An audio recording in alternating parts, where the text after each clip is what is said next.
So, now Travis knows a lot of this story. Catherine, we thought we came down to the wire and we had to move all of our stuff back here. I'll tell you, I was going, universe, what are you doing to me? So what's happened, I just want up front, that we have done everything we're supposed to do. And if you walk around this building, in fact, it must sound like an echo in here because we're pretty empty. But Church of Christ couldn't get an insurance quote, and you cannot close without an insurance quote. And then that was Thursday, and at first we were saying, no, let's go to Faith Lutheran, let's do it. And then Friday, one or two more things happened. And so the board decided, well, maybe we just need to stay put for September and see how this goes. We do have a backup offer, but we feel like yes, we have got a backup offer, but we feel like that this is gonna happen. Our realtor, Liz, is just very confident it's gonna happen, that this is not fun, but it does happen a lot with closings, that things come up. And of course we had deadlines. We wanted to be over there and get going. And I went there this week and I am so excited about the space. Travis and I took pictures and I'll show them at the end of the service. So that's really gonna work. I have a chair out here. I was gonna just sit down, but then I wanted to make sure that you all saw me on Zoom, but I was exhausted. And then Travis and Chris and I moved everything back over, and this is real proof that we are not a building. we are who we are. And I want you to know, I immediately called. I talked to Pam and a couple others, and then I called Silent Unity, and they helped so much. And that's really appropriate because today, well, first of all, the theme for September is prayer, and we do this just about every September, but you never, no matter how much experience you have in it, you can never go deep enough with prayer. And the Unity World Day of Prayer is September 11th and 12th, and on the 11th, on Wednesday, and I'm pretty sure it will now be here at Unity, we're gonna gather and we're gonna live stream the Unity service that evening. So stay tuned for that. I'll have another announcement.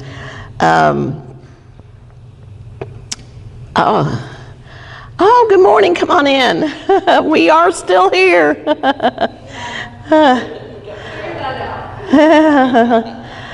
So, as I talked to Silent Unity, I called them immediately because I said, all right, I'm feeling very human right now. I'm feeling disappointed and discouraged, but I know there's a higher truth. I know that if I get someone to pray with me, that I will shift my consciousness, and and the main thing she told me was release the struggle.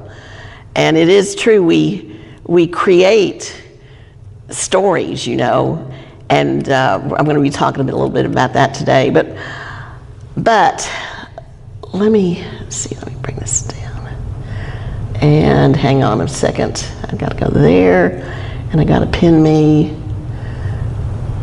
okay, there we go. So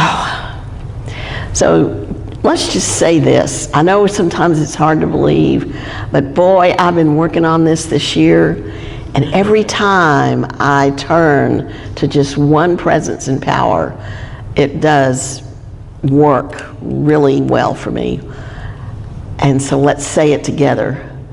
There is only one presence and one power active in my life and in the universe. God, the source of all good. God, the omnipotent, the omnipresent, and actually he is omnipresence. God is omnipresence, omnipotence. and omniscience, all of it and all good.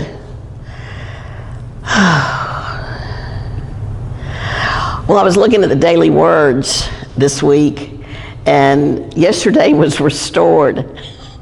But I love this. It kind of looks like a phoenix. I don't know what kind of bird this is, but it reminded me of the rising phoenix. And so I thought I would share that with you all, the picture. So I felt restored. Another one, I swear to God, this was on Thursday, is let go and let God. And I'm going to kind of bring that one up again. But then today's daily word is togetherness. Okay, so here we are together.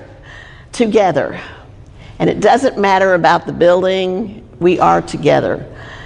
Togetherness enriches my soul. It is a way to remember life is about more than work and busyness, and I am part of something greater than myself. Time spent with others blesses and enriches me. It calls me to share of myself and remain open to others. Togetherness is a balm for my soul, a way to feel the presence of God reflected in those with whom I share this wonderful space in this planet. I am part of this wondrous human family, and I celebrate our togetherness. And I celebrate our togetherness here at Unity. As you know, when we came back from the pandemic, there is nothing like the energy that we take with each other from Sunday mornings or any time we are together.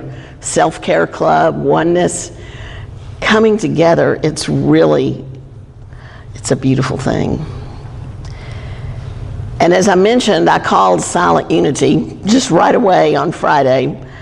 And if you have not done this, whatever you take to them, you will never be disappointed.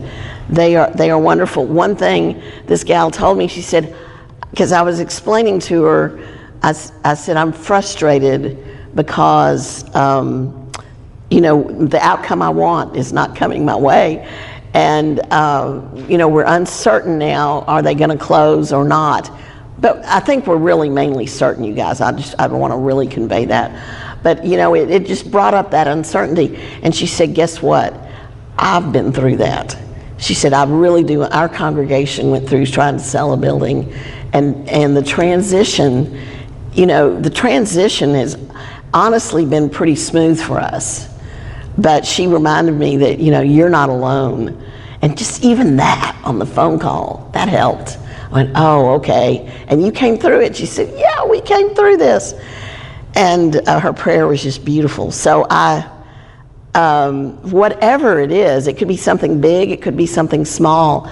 They are wonderful. You can also request a prayer online, but I love hearing people. They're such wonderful prayer chaplains. And of course, today we're going to be talking about affirmative prayer. And I want to go into that, and we're going to be going into this month, these 5 movements of prayer. It used to be the 5 steps of prayer, as though there was kind of like a formula, but that's not the way it is. It really, one thing moves into another. So we open, we recognize God is, but I have those qualities. I can claim divine power. And then I know and I realize what I can do. And I appreciate that shift in consciousness. So,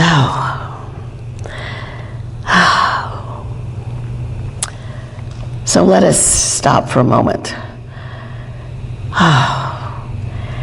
Here we are in this, it is an empty, open space. Let us breathe for a moment, relax. And it's more than about just relaxing. Let's drop the stories we might have about what's been going on with the church, what's been going on in our lives. Drop the stories, drop the worry, just for a moment as we pray together and enter this field of prayer. I open my heart and my mind.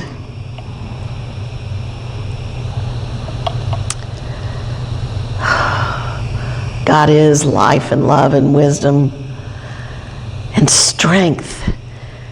That there is divine strength and divine faith. And order, divine order. Not the order and control that we think we should have, but I have the ability to organize and adjust and evolve. I am never just stuck. I am never stuck.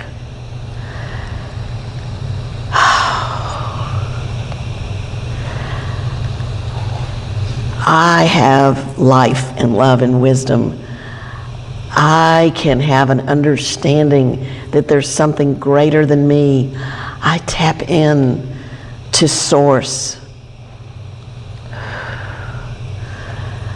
I can adjust and evolve and go forward. And even if I have to wait a little bit and not get the outcome I want right away, I know that something good or even better is waiting for me, for us at Unity of Little Rock. I think we're in a lot of transition in our community, in our country, in the world. And despite appearances, there is a goodness that permeates everything. There are all possibilities. We've just got to let go. I release the struggle. I look forward to what's coming next. And I appreciate this community, my Unity teachings, this prayer time, and this shift in consciousness. And so it is. So it is.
That was Karen Drucker, and in a couple of weeks I'm going to Unity to a woman's retreat, and Karen Drucker is going to be there, and isn't that going to be wonderful? And I think I will have earned that retreat by the time we get there.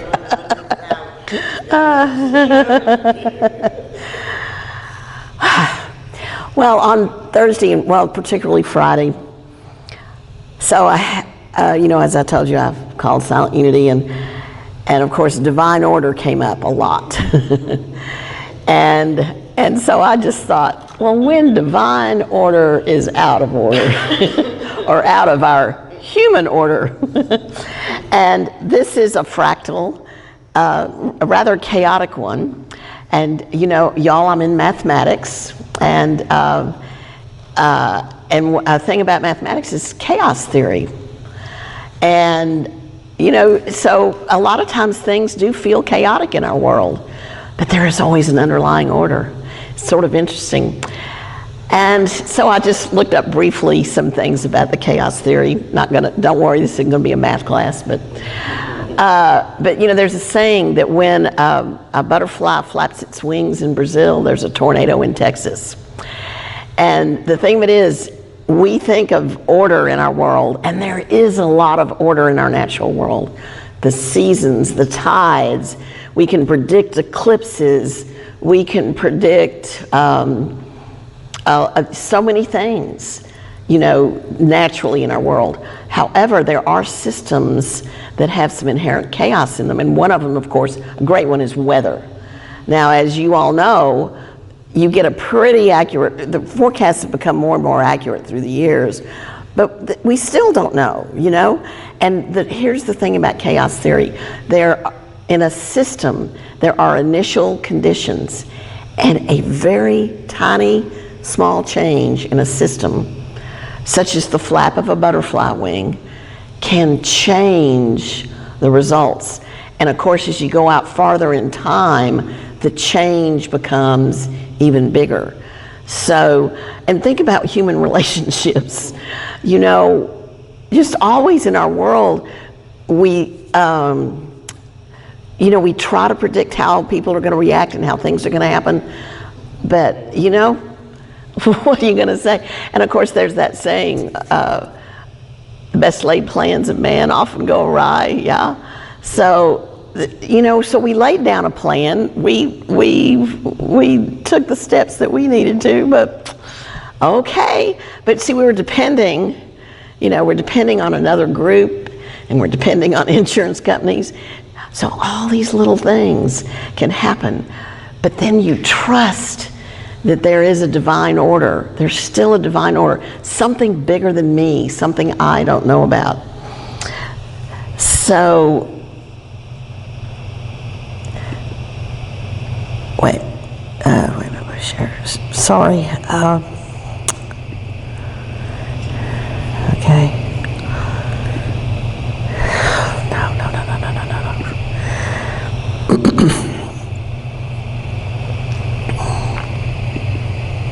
There it goes. So, to be the light of order, I'm capable of orderly thought and action. I can organize, and that's an important thing to do, but I easily adjust to changing circumstances and realizing that we are just eternally evolving. Now you're going to have to forgive me. Oh, for this, let's see. Okay, so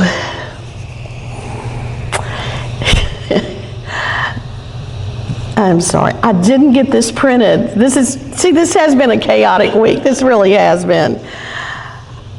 But as I noted that order is just built into all of life. It's the architecture of the universe. Okay, but God, I want to go from a metaphysical point of view. God is order.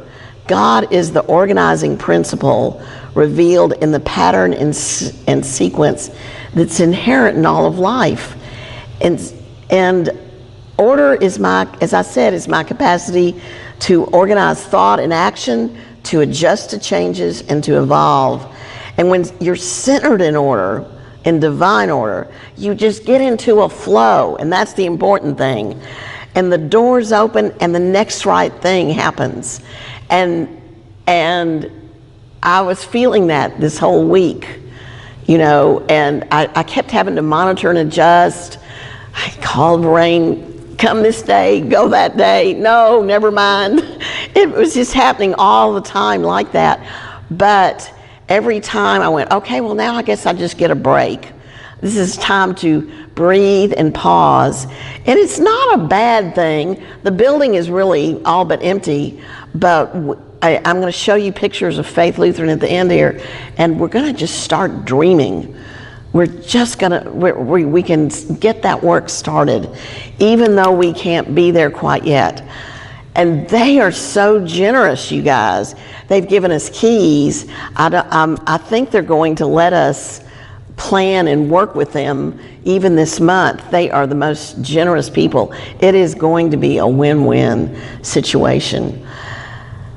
But the thing about the order is we master it when at times of seeming disorder, we can be graceful and move forward. Like I said, order is just not rigid and fixed. When you get into that control mode, that's sort of when you lose. It's an important feature that we flow. Life can be I've talked about this a lot, polarities. Life can be a perpetual balancing act in these polarities, but I don't live in an either or world. We really do live in a both and world.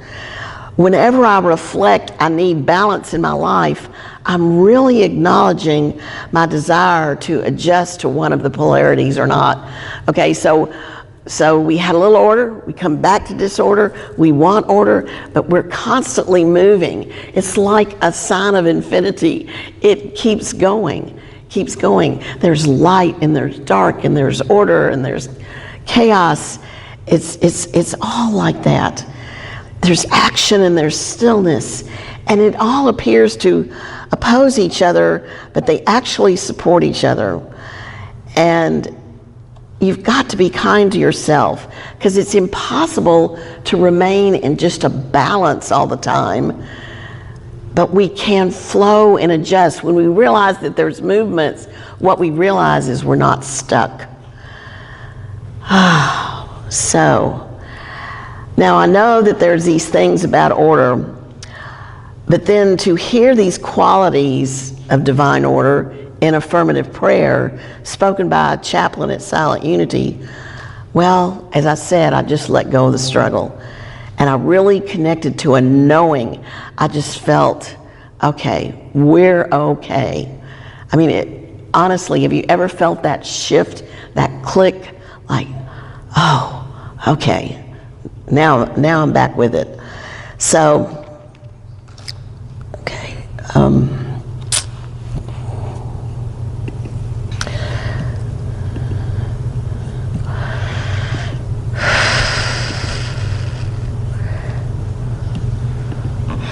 So there's a book that I've based a lot of this on, and it's a brand new book on prayer. And Linda Martella Whitsitt has already written How to Pray Without Talking to God. And then she's just done so much work. And she's worked also with Deanne Morency, who is a minister in, I believe, San Francisco. And they've written a book, Discover Your Divinity, A Modern Guide to Affirmative Prayer. And honestly, this book is way more than just about prayer. It really explains unity principles in such a really clear way, because Linda is one of the clearest, most down-to-earth writers that we have at Unity. I know Eric Butterworth is a favorite of many people in Unity, but he was back in the 90s, and his books are still classic and good. But it's so cool to hear fresh voices, and actually feminine voices too, in this respect. So I thoroughly recommend this book, and I've based a lot of my stuff on that today. So affirmative prayer reminds us, and anyone with whom we're praying, that there's always a deeper truth for us to realize underneath and aside from the present circumstance. And you know, Charles Fillmore, he said that prayer is the most highly accelerated mind action known.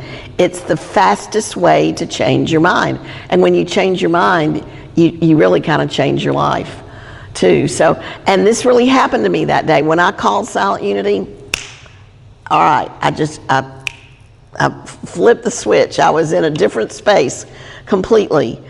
So it can be a really fast. Now, it doesn't always work that way, I want to say. But that was something that was a matter of changing my mind. That wasn't a matter of like healing a physical condition, but it really can work just that fast. And when you shift to affirmative prayer, you know, we've all learned to pray, but when you shift to affirmative prayer, you are affirming rather than supplicating. You're just simply activating your spiritual power. As I talked about, there's this shift in consciousness. It isn't magical thinking. Instead, it's an inspired and enlightened. It leads to inspired and enlightened actions that just change your whole experience. And I love this about Unity. And we're learning that neutral language about God. We refer to the divine in terms of powers and principles. And really it relieves ourselves of the problem of a God assumed to have human characteristics and motives.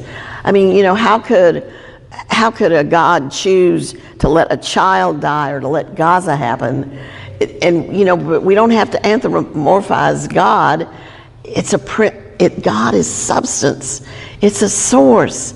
So, and that was sort of a hard one to get a hold of, but it really works in the prayer. Another shift in the prayer is that we highlight oneness. We're able to relate to oneness as a concept, but not as, I mean, this is true. This is one of the hardest things for me to get in Unity, because I could relate to oneness as a concept, but not as a reality. It's, you know, it's our embedded theology to have God out there. That's how I grew up. But identifying recognizable qualities of God allows us to see them in ourselves. Like when I talk about strength, I can see divine strength in me. I can see faith in me. I can see wisdom, divine order in me. So when we take on these qualities like that, we can access them for ourselves. And then we are empowered. We're shifting from powerlessness to empowerment. We become responsible for aligning our further thoughts and actions with the power or the principle that we claim. We want to leave a period of prayer with more than a feeling of being comforted. We want the confidence to think, speak, act differently than before. I like that. We want to know that we can actually live it and put it into practice. The comfort is good, but there's more. There's more. So, before I go into that, I was going to ask, so I keep practicing this affirmative prayer and I keep going deeper because it really is a little bit different. What do you all think prayer is? Does anyone have any, or what is affirmative prayer and what is it not? Do you have any thoughts on that, on this kind of prayer? Yes. I heard the other day that really resonated with me. What's that? Prayer is asking God for the things you need. Meditation is listening to things. Okay.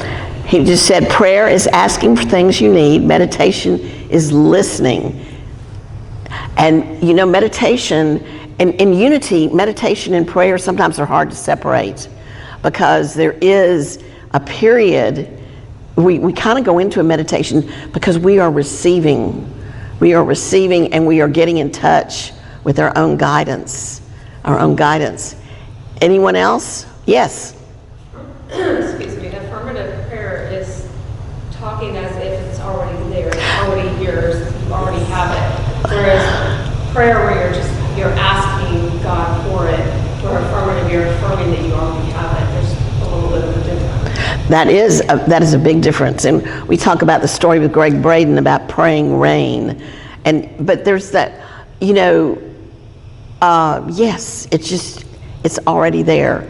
And what we're really doing is cooperating with Source, and we're visualizing, and then we're getting a little bit of a download perhaps. And yeah, it's that process of mind idea expression. I think it's more than visualizing, it's feeling the emotions that you would have. It's feeling Yes. like you actually feel like you're walking into the house what emotions would you have, the house that you want? What emotions would you have? What would you see around you? How would you feel? Everything from stepping into it to walking into it, it is already yours. The feeling, that is a really important distinction. Another thing that Greg Braden has talked about in the Lost Motor prayer, it's you feel it. A prayer is feeling, yes. Intention, there's an intention. Creative stuff is all around us. We have to grab it and intend it Yes, and give it direction. yes, we have to give it direction and bring it in. Yes, I like that. Anything that comes after I am is intention. We got to be careful about that, don't we? Anything that comes after I am is intention, as Lorraine said. And that's the third movement of prayer is we say, God is, I am, and yes, ma'am. And I think that with the old style of prayer, if you want to call it that, is that you're asking God and waiting for Him to give it to you, right? Whereas when you're affirming, you know it's already there. You're not waiting for someone to give it to you. You're not asking and hoping that it happens. And in a way, you don't really pray so much for a specific outcome. When you open that up, then really you're fulfilling your desires and needs beyond just a strategy, or a outcome. So. When you ask for something certain, when you ask for something certain, you're limiting, whereas God has way better things in store for you, and you cannot see that or don't even know it's coming. So when you leave it open for this or something better or whatever, it leaves that open it doesn't close it off for something small, you can have a hole. I love that, because in our human minds we may limit it too much when in fact it is limitless. That is the truth. See, we really don't even, I keep coming back to this, but we really don't know. I just feel like going to Faith Lutheran and with the way that we're moving, we don't know, but it feels big to me. So that's been in my prayer for sure. So some other points about affirmative prayer is it consciously clears away false beliefs to reveal the truth. We allow ourselves to realize and declare truth about ourselves and the condition we're praying for. This one is important to me. Being still and knowing that God just is. And that is a felt sense to really feel so clearly that we can realize we feel that presence so clearly, so deeply, that we can declare the truth in any situation. And the surrender, Karen Drucker sang about, I will surrender, but surrendering is not just giving up. It's the sense of releasing our human-centric perspective, the limited mind, and trying to control it, and yield to our divine identity. That's what we're about. Now, you talked about intention, Lorraine. So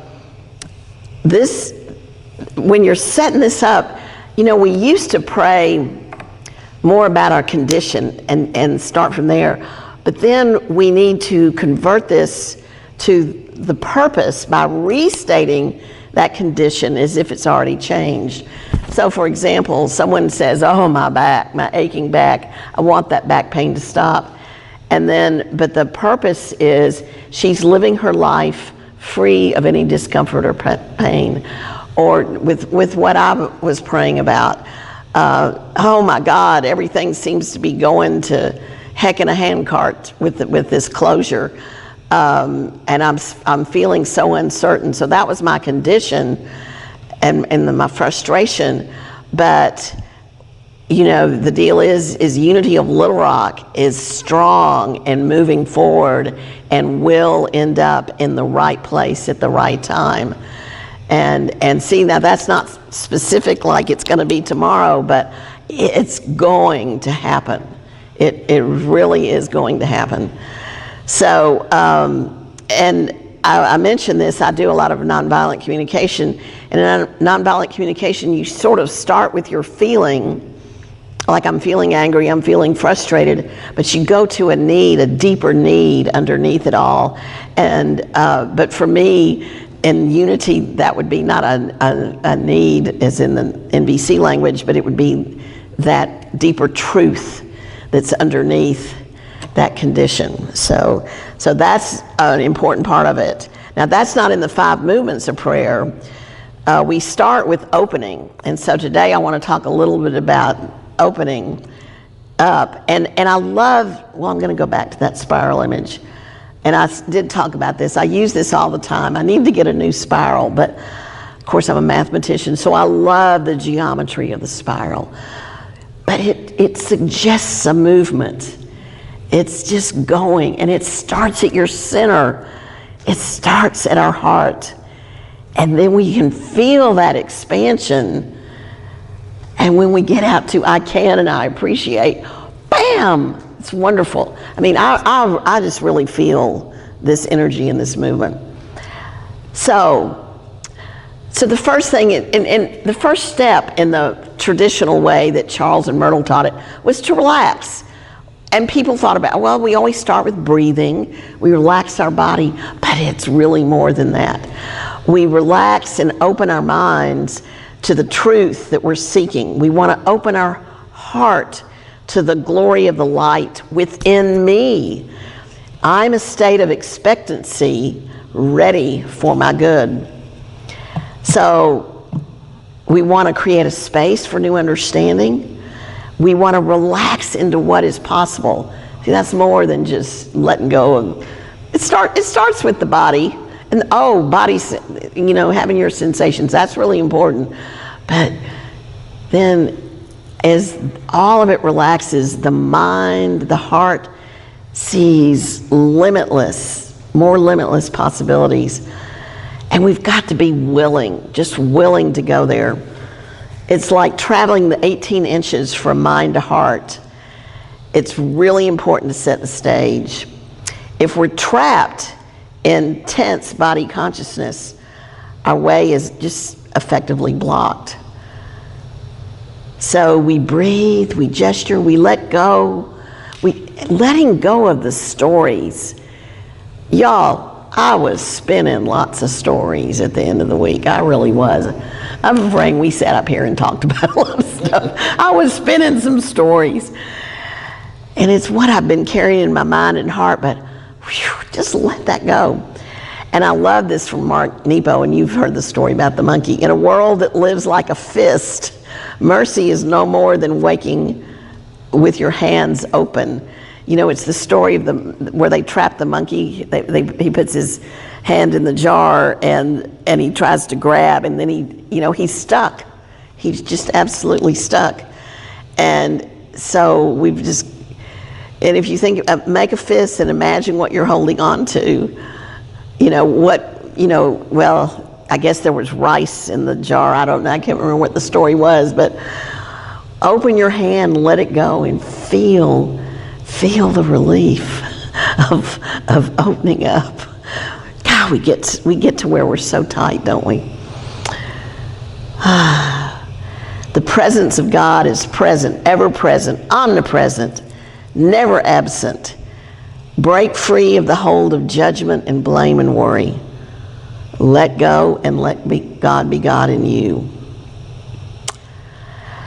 Now, I talked a lot about the powers, and I mentioned, at the beginning of August, I worked a lot with Paul Hasselbeck, a Unity minister, and he has a wonderful course in metaphysics and then also the 12 powers. And often, a lot of times when you see the 12 powers in Unity, it's by the month. Well, by the way, order happens to be the power for September, but I don't really go by that necessarily, because I believe these 12 powers are active in my life all the time. And sometimes they work together. It's not meant to be, I'm going to concentrate on one at a time. So he has what's called the strength cycle. And so with order as the backdrop, we've got faith and agency and strength. And my strength is my standability.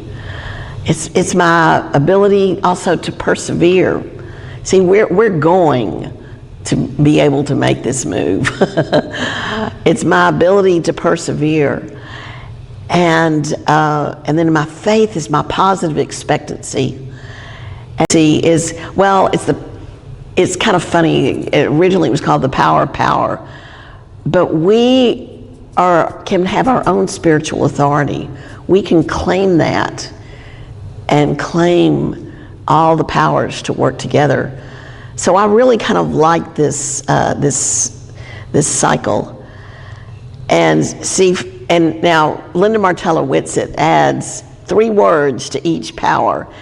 And she believes a very simple way to work with affirmative prayer is to claim some of these powers. And because she's added words, it kind of gives us a little bit richer context to draw from.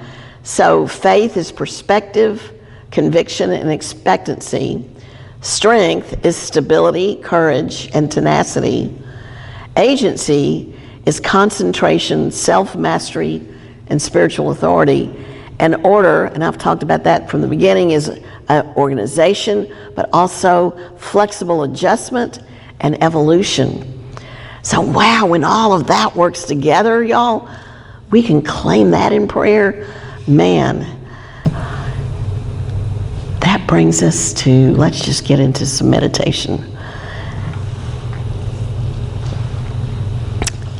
And then we'll close with a song and some announcements. So here we go. Be still.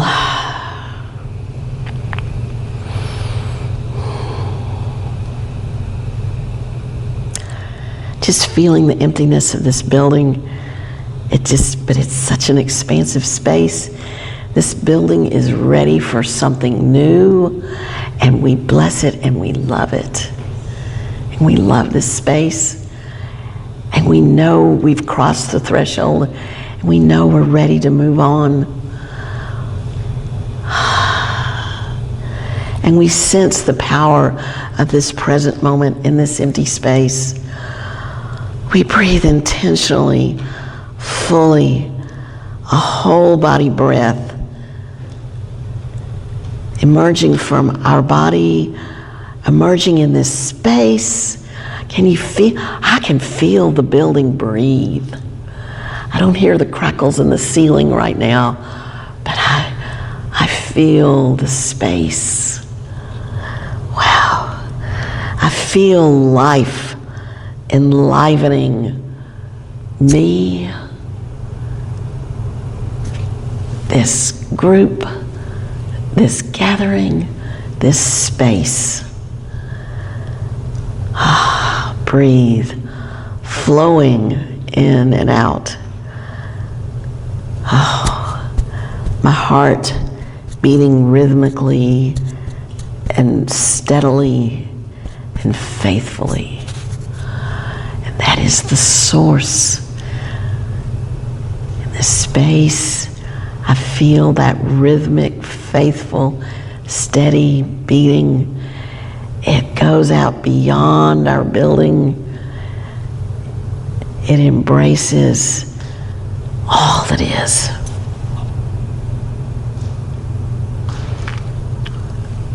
Whew. Now feel your spine strong and straight. This is your standability.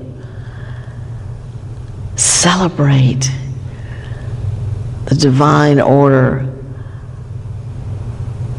of you, of this space, of this universe. I am the power of standability, anchored to the shore while the winds of change may swirl. I am centered in truth during times of instability. I am rooted to my good for the source of strength.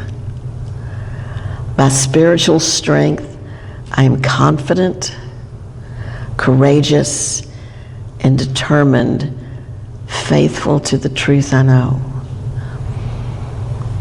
By the spiritual strength.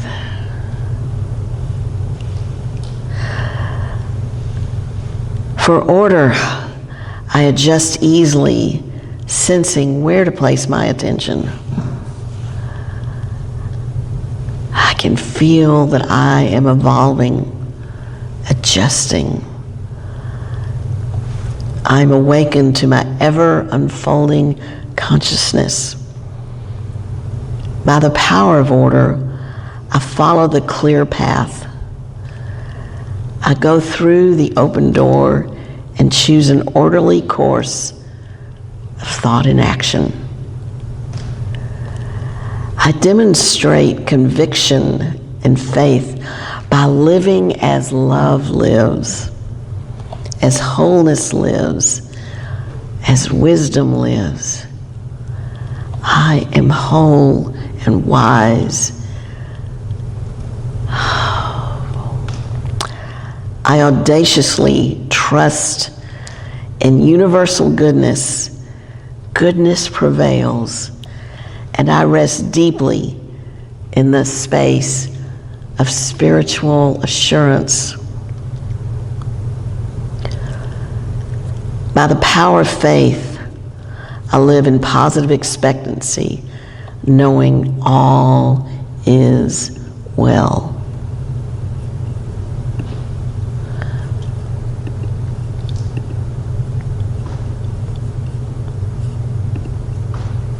Be still.